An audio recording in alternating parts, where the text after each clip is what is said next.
Hi guys, nag-ikot-ikot nga kami at nagpatry ng car. Akala ko naman mura pero mas mahal pala yung may ilaw. Kanina kasi may 250 pero walang ilaw. Wala nang choice guys. Kailangan kunin kasi tuwang-tuwa na si baby. At yan nga, nakakita na naman siya ng robot car.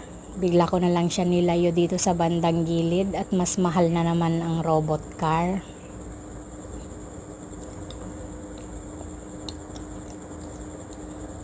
Nakarating nga kami sa may dulo guys. Nakakita naman siya ng gun. Ayan. Toy gun niya. Pero hindi ko na rin siya binilhan dahil mas mahal nga na naman.